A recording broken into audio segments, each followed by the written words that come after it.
Oh, mais l'orthographe, c'est une dinguerie, gros. T'accrocher. Comment t'as fait pour t'accrocher? T apostrophe A, espace, crochet. Non. Wesh les gars, j'ai besoin d'une guitare qui fait de gros dégâts pour éteindre ces gros dégâts. Paris-Baltimore. Quelle est la cause pour laquelle tu as vendu du stup et comment tes parents ont réagi quand ils ont vu de nouveaux accessoires ou vêtements? Bah ouais, gros, parce que je me voyais pas aller voir ma mère ou mon père et lui dire ouais, donne-moi 200 €, je vais m'acheter un ensemble Lacoste. Tu vois, parce que moi j'étais un bousillé de Lacoste à l'époque. J'enchaînais les ensembles Lacoste et tout. Et je pouvais pas aller voir mon père ou ma mère lui dire ouais, achète-moi un ensemble, 200 €. Des fois, il va mettre une tarte, mon daron. Pourtant, tu vois, moi, j'étais bien chez moi. Hein. Je vais pas faire le mec, ouais, c'était la Hesse, nanani, y avait rien dans le frigo. Alhamdoulilah, frère. Et j'étais bien chez moi, tu vois.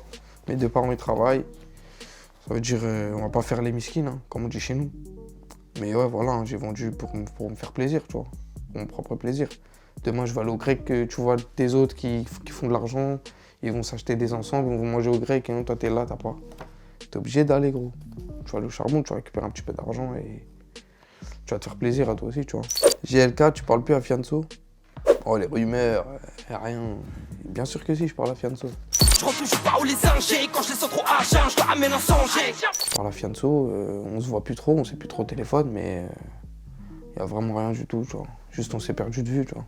Mais si, on se parle, moi et Fianso. La grosse moula. Les Yankees ou les Raclis? Les Yankees, les Yankees. Les Yankees, mais pas les Yankees de stup, hein. Les Yankees de CD, t'as vu? Comment tu t'entends avec Sifax? Sifax, c'est mon gars, ouais. C'est un mec de ma cité, on a grandi ensemble, tu vois. On a plein d'anecdotes que je ne raconterai pas. Je sais que tu vas me dire de les raconter, mais je les raconterai pas. On se sait, moi et lui. Après, on se voit plus trop aussi, pareil, tu vois. Mais c'est mon gars, ça bouge pas. Est-ce que t'étais réellement maudit? Je veux pas dire que j'étais maudit. C'est pas tant que tu sais qu'on est maudit. Regarde 10 ans plus tard. Peut-être que j'étais pressé de percer.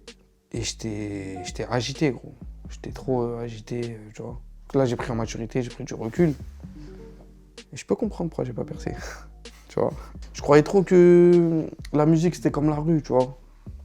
En mode, ah, tu vois. Je croyais trop que c'était comme ça, mais c'était pas comme ça. Et moi, t'as vu, moi, je criais, j'avais la dalle. Mais c'est pas pour faire peur ou quoi, c'est que j'avais la dalle, ma gueule. Allez, peut couvrir sous le linge, nique minage, chinois fait ménage. Wesh, ramène mon bien si tu veux éviter les stories. Je suis le singe qui braque les gorilles. Je voulais ma place, tu vois. Donc je rappais. Je chantais aussi, hein. Attention, je chantais, c'est juste que j'ai pas trop exploité ces talents-là, mais je chantais beaucoup. Les vrais gars de la ville, ils vont te dire. Ils vont te dire, on a fait des petits classiques à l'ancienne, dans la ville, avec des petits refrains chantés. C'est plus rap français ou rap US? Ah, moi, je suis plus rap français. Hein. J'écoute vraiment pas de quinri. À part les, tu vois, les Betu, les Betu que tout le monde connaît, tu vois. Mais sinon, j'écoute pas du tout de rap quinri. Je vais pas aller chercher la nouvelle pépite, je sais pas quoi. C'est pas vrai. Pourquoi tu veux tant sous-côté? Je veux pas dire que je suis sous-côté, tu vois. Je vais te dire chaque chose en son temps. Tu vois, on n'est pas pressé. Et comme je t'ai dit, même si on tombe, on va se relever, on tombe, on va se relever, on tombe, on va se relever. Et ça va être toujours comme ça. Et c'est ça ma force. Azix, ton album sera bien différent ou ressemblant du premier. Déjà, j'avais sorti des projets, tu vois, avant. Murder, pour ceux qui n'ont pas écouté, ouais, il sera différent. Bah gros, comme je t'ai dit, tu vois, plus le temps il passe, plus on évolue, tu vois.